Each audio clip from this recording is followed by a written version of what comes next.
He worked actively on the issue of religious freedom in multiple countries and was a key sponsor of the International Religious Freedom Act of 1998. Prior to his public service, Ambassador Brownback practiced law and taught agricultural law at Kansas State University. We are pleased to partner with Newsweek to host Ambassador Brownback for tonight's discussion. Batya Ungar-Sargon, deputy editor at Newsweek, will serve as tonight's roving reporter. As always, during American Public Square programming, we welcome questions from the audience. Batya will be watching for questions submitted through the Q&A function in Zoom. We will also answer questions that have been submitted in advance by American Public Square members and Newsweek subscribers. Finally, if you're watching on Facebook, you can submit questions for Ambassador Brownback by posting them in the comments section. With that, I will turn it over to our moderators for the evening, Alan Katz, founder and CEO of American Public Square, and our much esteemed program director, Denisha Snell. Alan and Denisha, take it away. Thank you very much, Claire, and welcome Ambassador Brownback. We know your picture is going to show up in just a second, and we are very, very pleased. Oh, there he is. Okay. Unfortunately, Ambassador Brownback and I share a common facility electronically, and I think it's a function of we're a slightly different generation than a lot of other folks. But welcome, very, very, very pleased to have you, Ambassador.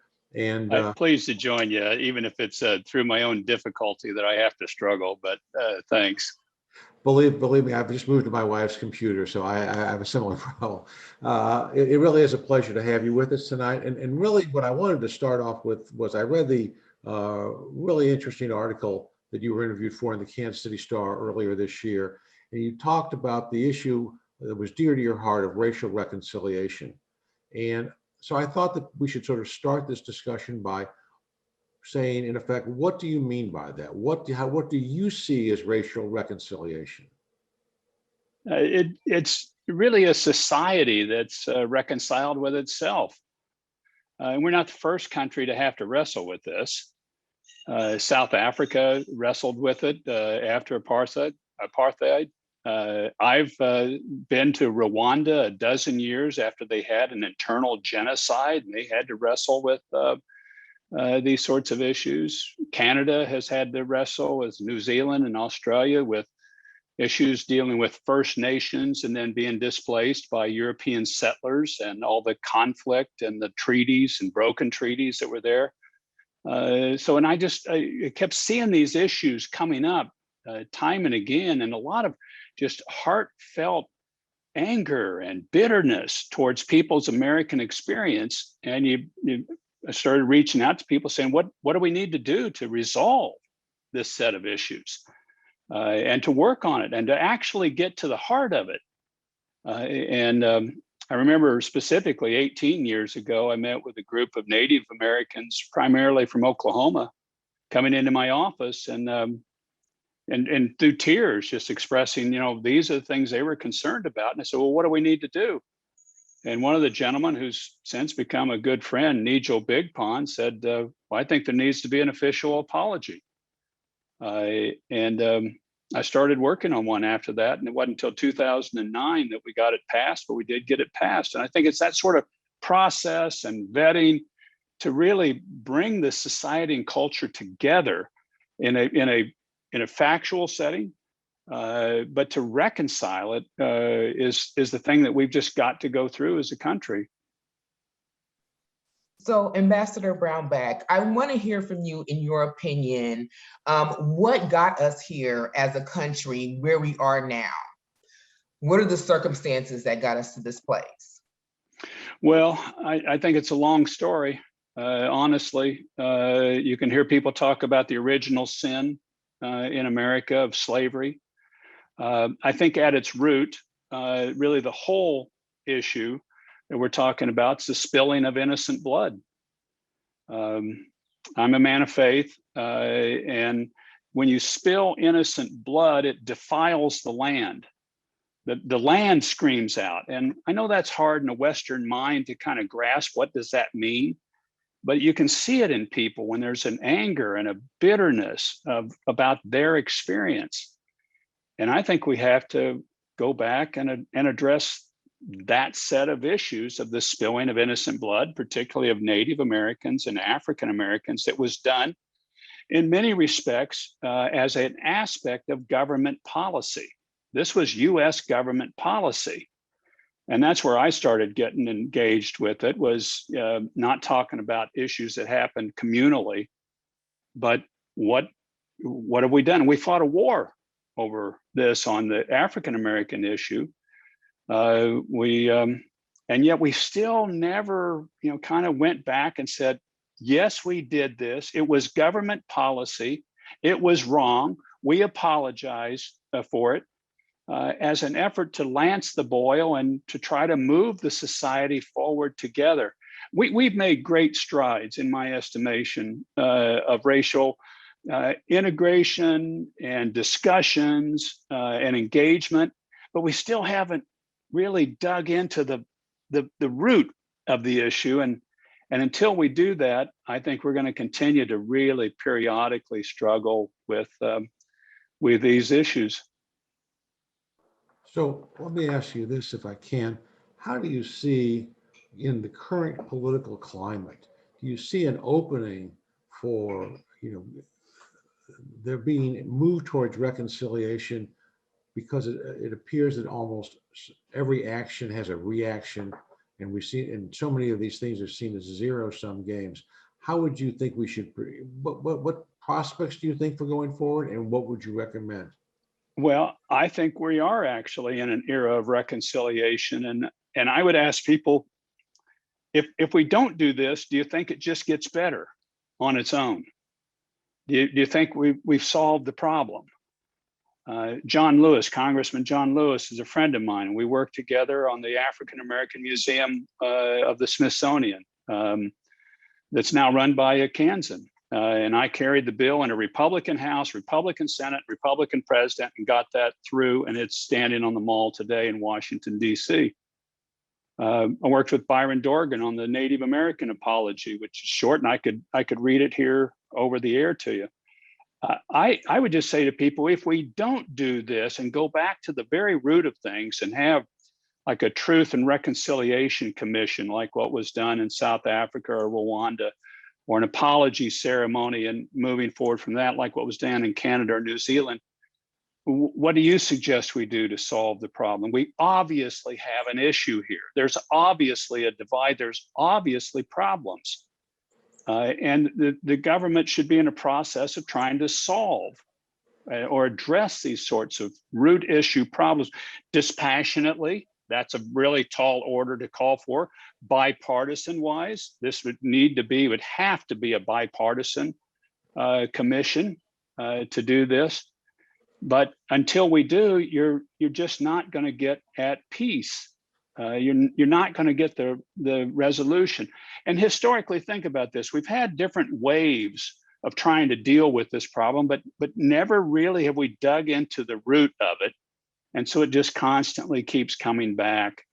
And that's why I think we're really honestly actually at a season where you could do this. I'm not saying it's going to be easy by any means, but it certainly is time. So I know, Ambassador, I was reading in a recent article at the Kansas City Star that you quoted and you stated that I think my side, conservatives, need to put forward a racial reconciliation agenda and how we would address it. I want to hear more about your thoughts on conservatives putting forward a racial reconciliation agenda, and what exactly would that agenda look like and address? Well, I think, to me, what we really need to do is follow the path that some other countries have followed and put forward a Truth and Reconciliation Commission. It'd be a high-level commission. Think of the 9/11 Commission, only I think this would honestly be bigger than that. And it has to do two things. Number one, it has to go out and factually dig into the situation of government policies. I'm talking specifically here about US government policies that have been done, and dig out factually what those were and lay them out in front of the country. So that's almost a lawyerly legal review, if you will, of what took place. But again, I suggest dispassionately as possible. because these are radioactive issues. These are really difficult issues, but you dispassionately as possible dig up what was the legal record. When did we first recognize that African Americans were citizens and actually people? Because you go back at first, we put in our Constitution, they were 3/5 of a person. Okay, you need to dig those sort of things up. I think we need to do the same thing with Native Americans, because you have government policy that Native Americans weren't considered people, not even people, until 1880. Those two issues in front of the country for a discussion of what does reconciliation look like. As I said, we've already passed an official apology to Native Americans, and I'd proposed one to African Americans too. It did not deal with any sort of issue of compensation in that at all. We were identifying what happened, what went wrong, what were the official policies, and then left the discussion for later of the actual compensation issues. But I think those are the two things the commission just really needs to dig into as factually and as well as they could. Taking the idea of a Truth and Reconciliation Commission, as you said, similar to what they did in South Africa after the end of apartheid. My question for you is, can you see the two parties being able to come together on something like this when they can't even agree on a commission to look at what happened on January 6th? What I worry about is, I think that philosophically, what you're proposing is something that would seem to have universal appeal because it makes sense. But we also recognize we're in a very, very different time now, or a very difficult time now. How do you think we get past that? Well, let's try. We'll sure not know if we don't try. I know when I first started putting forward the Native American apology and the African American apology, there was quite a bit of pushback in that era about it, but we've got one of them through. And you work with people and you talk with them. You say, this is why we need to do this. And don't be so afraid of it. We can go to the Canadians in New Zealand and say, they said they passed, they did an official apology. The country didn't fall apart. It progressed. These are also issues that now some of our foreign competitors are raising and throwing back at us. President Biden declares an Armenian genocide by the late Ottoman Empire.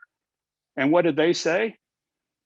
President Erdogan of Turkey said, I think I'm going to declare a genocide of Native Americans in the United States, what you did.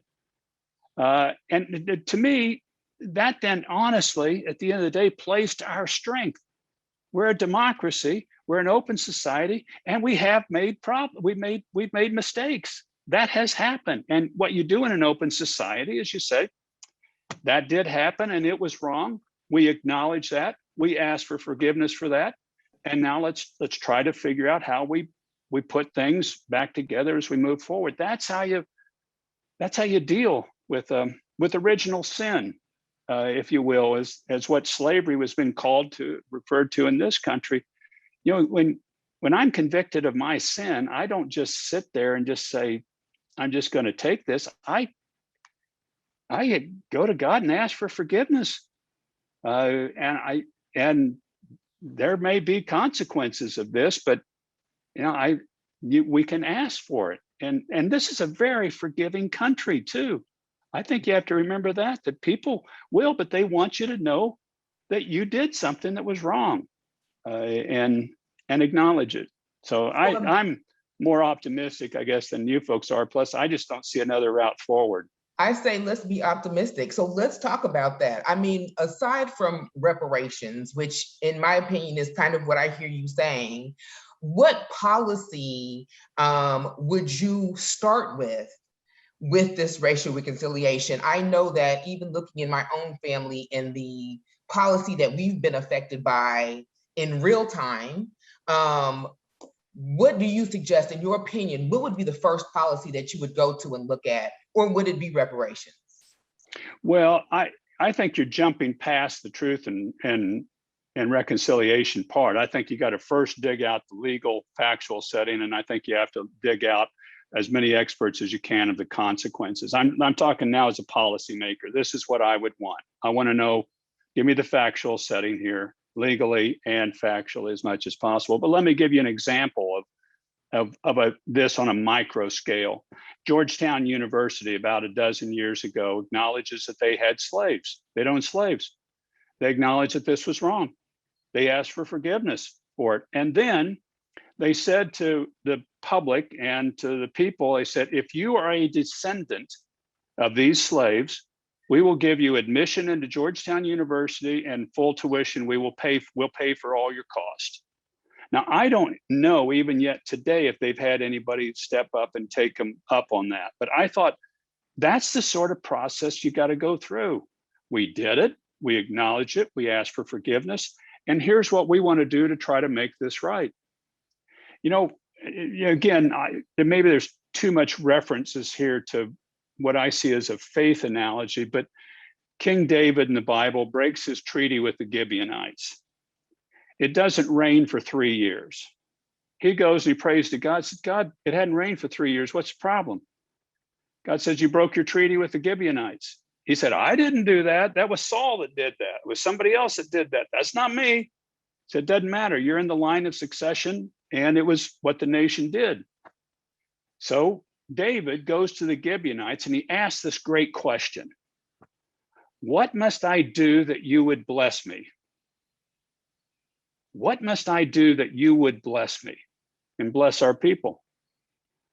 And I think that sort of candid, deep question is the sort of thing we need to ponder as a nation. Okay, let's go to our roving reporter, Batya. I imagine you have a question or two that you'd like to direct to the ambassador. Yes, I do. First of all, thank you so much for joining us. This is already so interesting.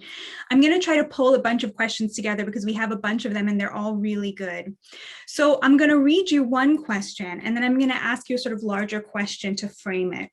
So here's the question. As a longtime Republican, I have sometimes been embarrassed by Republicans who have voiced sentiments which seem to support less than wholehearted support for racial equality. How would you propose to address that within the party? And I think there's a broader question here, which is that there is one side of the political spectrum that right now is very interested in racial reconciliation, and it's not the Republican Party. So do you have a sense of trying to reform the side that is maybe lacking? Why have you not simply chosen to become a Democrat if this is the number one issue? And sort of just one more thing I'll add on to that, which is that another one of these questions really relates to that. How can Ambassador Brownback square a unifying racial agenda with Republican efforts to eliminate voting opportunities and methods, especially in communities of color? So you can see how all of these questions come together in terms of your identity, your positioning, Ambassador, and this as a major agenda item. Oh, I'm from Kansas. We started the Civil War. There may be some people that disagree with that, but John Brown, my mother was raised on the property where John Brown would stay when he was in Kansas, and he was referred to as Oswatamy Brown at Harper's Ferry. It was Abraham Lincoln that fought the Civil War and identified the issue of slavery and the Emancipation Proclamation, and he was a Republican. And the state has stood, and we've had our flaws and problems in this state too on racial reconciliation. Brown versus the Board of Education was a case against the state of Kansas for separate but equal.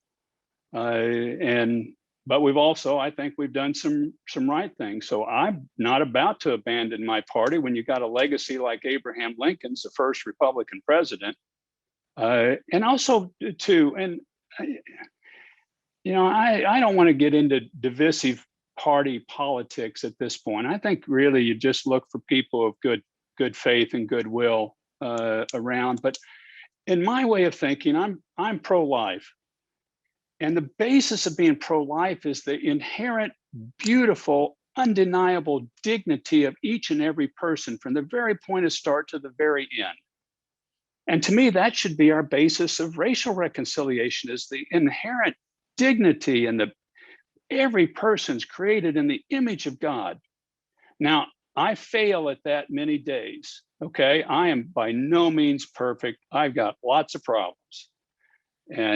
But that should be our goal, and that should be our objective. And I think that's our party's objective, is that inherent beautiful dignity of everybody. And then I think we have to just recognize that there's a deep anger and a bitterness here. And what's the basis of it? Let's start digging into that and solving it. And to me, as a conservative, you don't ignore problems, you address them. Now, the voting rights issue. There are a lot of people looking back and forth on that particular issue and saying, okay, what all happened this last election cycle? And I think some people would look at that and say, you ought to at least have a photo ID to vote. And other people say, well, no, you're being racial injustice on that. I think that's quantifiably or qualifiably different than being against racial justice. Plus, there's just a final point. Maybe I'm going on too long. I think we've got to get back to the root of the issue here. And again, you got to go back to the very beginning on this. And I think you got to deal with that spilling of innocent blood and acknowledge and ask for forgiveness for it. I have a quick question, Ambassador. You spoke about your party and you spoke about Abraham Lincoln and the Republican and knowing the history of this country and the history of voting. Why do you think that so few Blacks vote Republican? Oh, I wish I had a better answer for that, because I never did very well with the African-American community, and I worked closely with the African-American community. I think there gets to be sometimes a loyalty issue that people say, I vote Democrat, or I'm a Democrat, or I'm a Republican. And then the two parties work at pushing each to identify and to stay within the boxes that we're in on issues. But I think there's also, a lot of times the Democrats, I think they play better at working on an identity set of issues, where Republicans work better on a broader scale. Say we want to set the framework, and I think Democrats work a lot more on identity, saying we are with you on this topic, and the Republicans would say, look, we want to have a growing economy for everybody. Whether doesn't matter what your racial connection is. And I think that plays to our detriment with the African-American community. So let me talk about, again, contemporary issues and things that we've seen roil our society in recent years, which really make the whole reconciliation issue that much more difficult. I'd be interested in your view of the Black Lives Matter movement, whether you think that it has been a move, a constructive or a destructive move, and what you think the appropriate response should be. Yeah, I've done the congressional. We do a pilgrimage. We did a pilgrimage. I don't know if they're still doing it. When I was in Congress twice, I led it, co-chaired it one time to Selma with John Lewis. He would do an annual, or I think he'd do it every Congress, so every 2 years, pilgrimage to Selma. And I went twice there. And I really think the route forward is the way Dr. King went about it, where those guys often, right before they would go out in the march, and certainly before they went across the Edmund Pettus Bridge, they were in these churches praying. And they were praying for the people that were going to persecute them. And they were praying that this is a non-violent movement. And they were dogged about that. And I really think that's the route forward. And they did a lot of good. They changed this country, and it was tough. And John Lewis would say, and said to me, that the changes that he had seen in his lifetime, there were high schools he couldn't even go into in Georgia when he first started working, that now we're inviting him in to speak. So there's been change, but we're not there yet. We haven't solved these problems. We're better. but we haven't solved them. And I think the route forward is, I think the Truth and Reconciliation Commission is a clear route forward. And I think the way Dr. King did things, I think is the right route forward. I think Black Lives Matter has done a great job for as far as elevating issues. I think, and they state a truism: every life matters, Black lives matter. But I think the route is really this truth and reconciliation process for a country. I'm talking about a nation and dealing with governmental systems, is to do it that way. So I want to talk a little bit more about, you're talking about Dr. King, and we know that back in the day, a lot of people hated Dr. King, whether he was nonviolent or not. And so I want to hear more about your thoughts on Dr. King and correlating that with our young folks now, and how does this move us as a country forward? How would that help us to progress? Well, I've read a number of his writings. I've been in some of these places. I'm a great admirer of Dr. King. I wasn't always. I want to also say that to you. I mean, that's, to me, he's really grown in my estimation as I study and I read, and I think he was a prophetic voice to the country. His image still of a beloved community is the one that really is the resonating image that I think we all seek as a nation. And that's where I would take it with the young people. I would take his vision of it. And we've got, my wife and I, we have 5 children, and we got grandchildren, and several of our children are in churches that are much more aggressive about making sure that the church is racially integrated. Where my generation, generally you had an African-American church and you had white churches. There was a lot more division there, but my children, they pick a church that's more racially integrated, and this is a purposeful thing. And I think those are going to help, because at the end of the day, life moves at the speed of relationship. It's relationships that solve problems. And I think we just got to have a lot more depth of relationships across the racial divide. And I think this generation coming up is doing really, in many respects, a phenomenal job of that.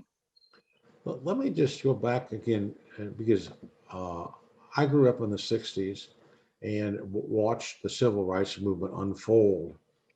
And what I always, and even with hindsight, look back and realize that many of those changes came about because in effect, large numbers of Americans were ashamed of what they were seeing on their television set. They were ashamed of seeing dogs and fire hoses attacking young children in Alabama. And they thought, this can't be America. This can't be allowed in America. This is not who we are.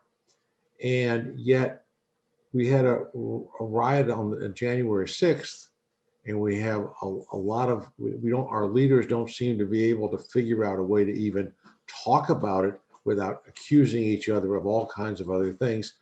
Are the times so fraught now, Ambassador, that we just can't get to the starting point? Or more importantly, what can we do, and what would you suggest people who are conservatives, who supported President Trump, moving forward, what should they be doing that they're not doing now?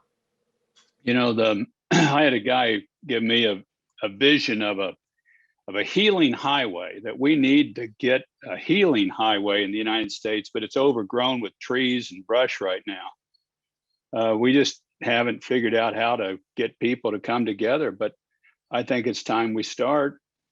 I think it's time we start talking about these sorts of issues and I've kept using the term dispassionate, but I think we have to talk about things in a factual, calm fashion. So much what passes for debate now is just yelling at each other. And it has to have relationship. There's got to be, we used to do that a lot more in the Congress than what's taking place now, but you just get a couple of people and they can start doing this. And I think we have to cast back to these visions and say, this is not impossible for us. This is America. We change over time, and cast back to that beloved community vision. I've been in meetings where I'm seeing this take place.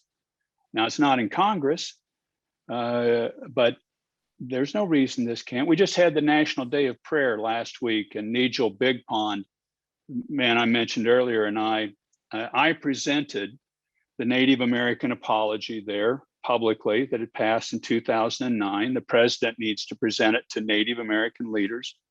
Nigel and I have a strong relationship. We've worked with each other over the years. We did it at the Congressional Cemetery, where 36 tribal leaders are buried, and they're buried there because they came to negotiate with the federal government and caught the disease that they didn't know about at the time. Their bodies couldn't handle, and they died there. So we thought this really an interesting and fitting place. And that happened on the National Day of Prayer, a reconciliation effort. We can build on things like that, and the Congress can pursue things like that. I hope the public doesn't punish them for reaching across the aisle, either way, Republican or Democrat. I used to do bills. I did with John Lewis or with Ted Kennedy. I did a pro-life bill on Down syndrome with Ted Kennedy. And these are great accomplishments. I did the first human trafficking bill with Paul Wellstone, who was killed in a plane crash. These are doable things. I think we just have to try. So, go ahead. Right. I was just going to say, as a woman who was raised in a conservative church, evangelical Christian church, I have some questions about, religious freedom, and you've spoken about the church several times. But what I want to do is hand it over to our roving reporter, Batya, because I see that we have questions from the audience in our Q&A. Hi. All right, some questions. So first, this is a question from Newsweek subscriber Peter Garcia. Speaking of bipartisan cooperation, Ambassador Brownback, what do you think of the job President Biden has done up until now? How's the president doing? I think it's early. I think he's spent a ton of money. And the last administration did too. I'm a fiscal conservative, and I look at all of it, and I just think that's more than we can afford to spend. I'm pleased that he's on some of the things he's done, like on China. He hasn't taken the tariffs off, because I think we have to confront China. I think we have to confront them on human rights record. They've continued with the finding of a genocide of the Muslim Uyghurs in Western China. I think those things are good. I'm pro-life, so I don't like the things that he's done on that set of agendas and taxpayer funding of abortion.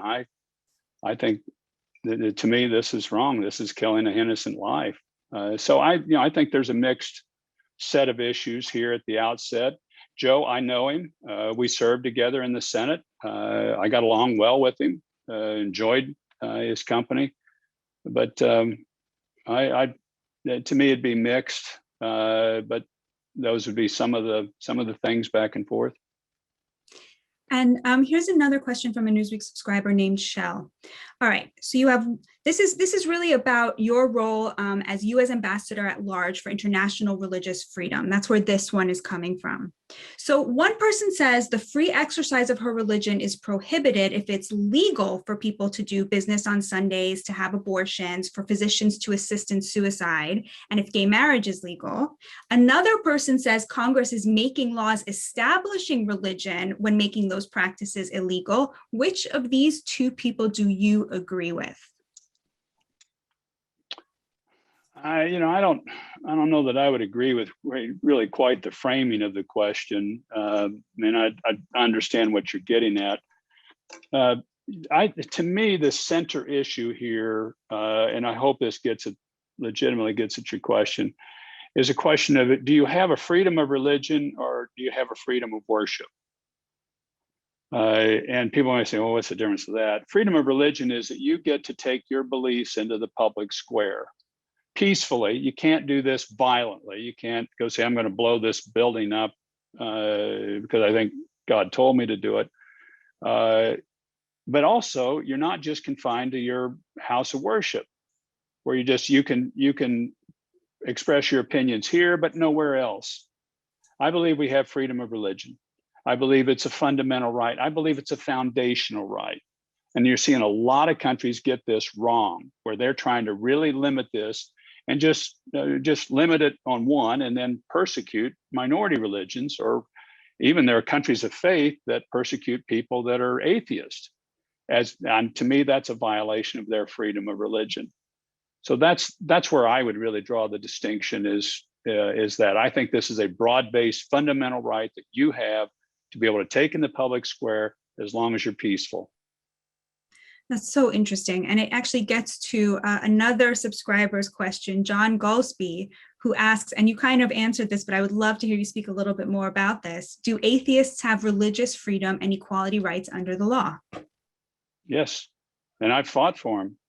There's a case that was happening, still going on in Nigeria, where there was an atheist that was jailed because he was an atheist. And many of us advocated for his release, saying he was being peaceful. This is his set of beliefs. He was expressing them over the internet and got arrested in one of the provinces in Nigeria. And this happens in the Islamic world, actually more frequently. And they absolutely have that right it's a right to believe or not to believe. It's, as a person of faith, to me, it's the right to do with your own soul what you see fit, as long as it's peaceful. Now, if you're going to try to blow a building up, like I said, no. But as long as you're peaceful about it, this is a right you have to do with your own soul what you see fit. And it, to me, is also part of your human dignity. This is your right. This is you. This is your choice. It's a UN-based human right in 1948. It's in our First Amendment. And I believe it's a God-given right. Well, let me just sort of pick up on this, because obviously it's been clear, not just from tonight's conversation, but in your whole career, that your faith is a very important part of who you are. You talk about it. You're very comfortable talking about it, and you relate it to many of the things that you do and that you have done. So I'd like you to take that, and also certainly in terms of the issue of racial reconciliation, from what you've said tonight, it's a central part of what sort of pushes you in the direction of wanting to achieve this. So I'd like you to take that same focus, and I'd like to sort of take two what I would call ancillary but yet important issues. How does it reconcile with the Muslim ban that President Trump imposed? How does it reconcile with the immigration issues that we've had, family separation, all the other kinds of issues that we've had at the border, assuming, by the way, that all government policy in those cases was well-intended, albeit not carried out particularly well? Where do you think we ought to be going, and what do you think that people of faith should, basically from a policy standpoint, be embracing? Yeah, and those are, you go right to good pointed questions. George Bush had a similar issue that came up while I was in the Senate. We had been hit on 9/11, the terrorist, and we could identify major countries where terrorists were coming out of. And there was a limitation put on immigration from those countries. It wasn't called then a Muslim ban. It wasn't a Muslim ban, but the effect of it was on Muslim countries, because that's where these terrorists were originating from. And I found that acceptable in the way of protecting the people of the United States, which I considered one of our primary duties as policymakers, is protection of the people of the United States. That's protecting human life. That's the role the federal government has created, primary role the federal government created for, in my estimation, is protecting people. I don't want to ban any particular group of individuals, and I don't.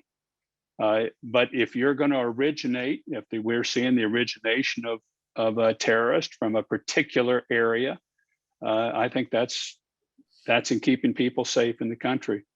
I believe in legal immigration, not illegal immigration.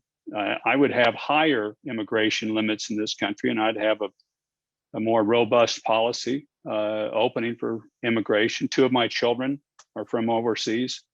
So I have no trouble with immigration, but I want it to be legal. I think everybody, frankly, wants it to be legal. So then you get into the question of, okay, what about the guy then that tries to come across illegally? And I've been on the border. I've interviewed guys that have come across illegally, and asked him, why'd you do it? The guy's telling me, well, look, I was making $7 a day in Guatemala, and I can make that an hour in the United States. I got 3 kids. I'm just trying to feed them. And you kind of, okay, what do you do with that? And on top of it, I mean, to further put the quandary for me, it was Ash Wednesday, where we say ashes to ashes, dust to dust. So at some point in time, that guy that I just interviewed, that's sitting in a makeshift jail on the border, and me are both dead, and we're both ashes. And we think about that on that day. Am I doing what's right for him? And I honestly think a strong border actually prevents a lot of these from taking place. And it's way too long of an answer for you, but I think this point also is important.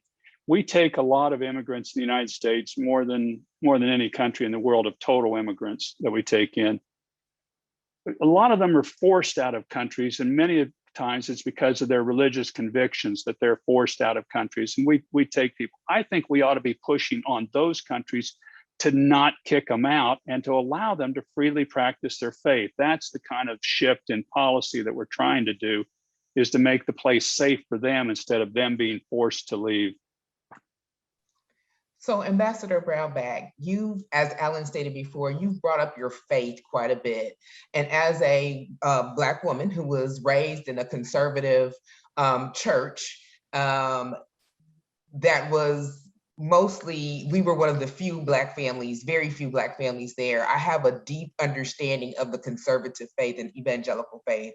So wrapped in with this racial reconciliation, I understand how the faith has been used a lot of times to keep people in their boxes or in their place. And I want to talk to you about the tension between the traditional conservative Christian agenda and the goal of religious freedom. I think we can go into the race thing a whole lot, but I think maybe if we focus on the religious freedom, is there a tension between the conservative Christian agenda and the goal of religious freedom? Or is there not one? And how might conservative Christians take the lead to provide greater opportunities for other religions to participate and lead in the public or political spaces of American society? Yeah, it's a great question. And I'll have to, admit on my own part, I've been and have been for some period of time just really wrestling with my own thinking on this, because I follow Jesus. I believe he's the Son of God, and I think he loves us all. So when somebody presents a different faith perspective on me, initially, my kind of initial reaction was, well, wait a minute, I don't agree with you. You're not right. And yet, what I've really seen in this job is, if we're going to protect my right to religious freedom, we got to protect everybody's right to religious freedom. And it only works if it's for everybody. It doesn't work if it's better for me and not for somebody else. So I thought too, I'm willing to take my faith into the public square and compete against other faiths. And I also think the faith community is the route forward towards peace. I've got an image of having Muslim clerics, Jewish clerics, and Christian clerics all standing together in front of Abraham's tomb and pointing back to this guy that's in that tomb we all claim as our father in this lineage, that guy. So somehow we're all kind of connected here, aren't we then, of those three monotheistic faiths? And as I've gotten to know more Muslim leaders, leaders of other faiths, there's so much in common of a deep desire. Most of the faith all want to pursue love. They all want to pursue human dignity. It's just we get radicalized and divided. And when there's just so much more that brings us together, and it's been a very rich part to me to see we've got to stand for each other. And this is a common human right, and we can stand together. And final point on this, I think if the faith communities don't start coming together and working together in peace, the rest of the world's going to say, heck with all of you. We're going to try to put all of you in a box because you guys lead to too much division instead of coming together. I think we have to start coming together and showing that to the rest of the world. Well, you sort of preempted my next question, Ambassador. I was going to say, given what we've been talking about tonight, given the notion that reconciliation is something that I think that sort of in a theoretical sense, most people would agree with. They would say, oh, yes, that makes sense. That's something that we should really do. It seems to me that it may be more incumbent upon the faith community, given what they do, to sort of force the political leaders to behave responsibly in terms of moving forward. And their failure to do this to date, is it a sign of a lack of faith, the faith leaders being able to influence things anymore? Is it a lack of commitment on behalf of the faith community? Or is it that the faith community is just more insular and more parochial in their thinking? You know, you're talking with such a broad brush there on the faith community, because we got thousands of different churches and different things, and so that one's hard that way to kind of lump everybody together. But I think we need to live our faith more. You may look at that and say, well, I don't know if I like that answer, but Gandhi once said he would be a Christian if he ever saw somebody really practice the faith. And he reads the teachings of Jesus, and he just goes, I love this stuff. And I do too. And that's what I want to be like. But I'm a work in progress. And I think that's the case for a lot of people. And I think we just need to actually grow more in our faith. And to be willing to shine it and not be so maybe captured within boxes, but this, Jesus lived this really radical life. I mean, he was always reaching out to the Samaritan or the taxpayer, and he always had difficulty with the religious leaders. That's the place where he had the problems. And I look at that and I ponder that, and then this guiding principle is love. And it meets you wherever you are. So I just think we've got to live our faith more dynamically. And I think that will progress us as a country. And I think we may have time, Alan, for one more question from our roving reporter. Yeah, I was going to say, I think, Bachi, you have something for us? That's where I was going to go. So many great questions to choose from here. That's really the problem. All right. I want to go back to something that we've been talking about a lot. So in terms of religious freedom and religious beliefs, there's a question here about whether, and I think this will really bring together a number of the different threads. Should it be religious people leading the way on racial reconciliation? Where do you see that? Do you see these two threads of your career, past and future, coming together? And how can you recommend this happening specifically within the Republican Party? Well, I think absolutely religious people should be at the forefront, just like Dr. King was a minister, a religious person, and he had many ministers that were around him leading the way in the civil rights movement in the 60s that accomplished much. And I think our faith should lead it. And I think we should talk about this common thread of the spilling of innocent blood that I think everybody can kind of identify with, whether you're a person of faith or not. If you spill innocent blood, and these are, this to me, and some people may have problems with this, but you got three big streams of spilled innocent blood in this country.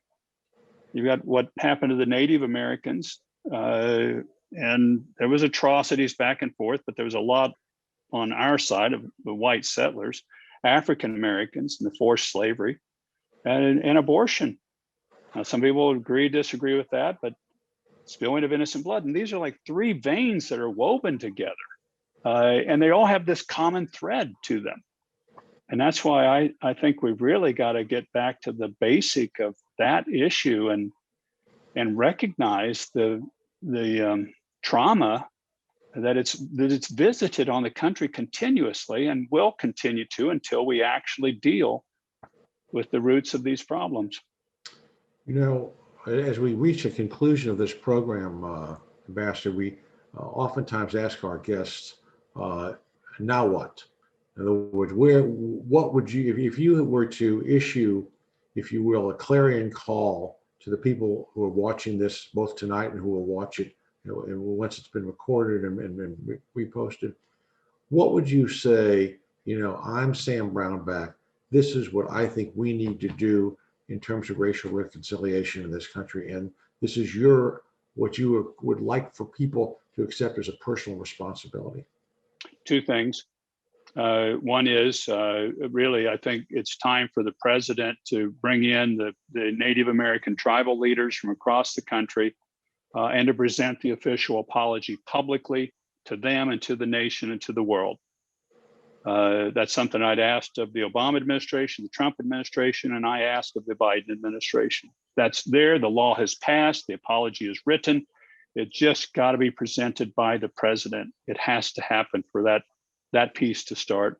And then the second, I think I asked for a Truth and Reconciliation Commission to deal factually, to dig factually in with our past and present its findings to the country and to the world on particularly the treatment of Native Americans and of African Americans. Those are the two things I'd ask for. Well, I want to thank you very much for being with us. I'm going to turn it over to Denisha now to close. It's been an honor to have you, sir. My pleasure. Thank you. Thank you. Thank you, Alan. Thank you, Batya. And thank you, Ambassador Brownback, for joining us this evening. It's been a pleasure. And I think we probably could have filled a couple hours worth of questions with this program. So I want to thank everyone who made this program possible, including the staff and volunteers with American Public Square. I also want to take a quick moment and thank our sponsors for tonight's program, William Jewell College, Marnie and John Sherman, the Hall Family Foundation, the H&R Block Foundation, Sue Seidler and Louis Nerman, and PlexPod, where I'm located this evening. I would also like to thank all of you who tuned in for tonight's program. At the conclusion of this event, you'll be directed to a short post-event survey. Please take a few moments to complete this survey. It helps us as we put on future programs. It helps us to improve our events and lets us know what kind of programs our supporters want to see. Finally, if you enjoyed this program and believe that conversations like this are important, please consider becoming a member of American Public Square. APS members support our programs and allow us to continue providing a space for civil, fact-based discussion. You can learn more about membership and its benefits by visiting our website, americanpublicsquare.org. Once again, thank you. We here at American Public Square, thank you for joining us. Have a great evening and see you soon. Thank you again, Ambassador Brownback. Have a great evening. Thank you.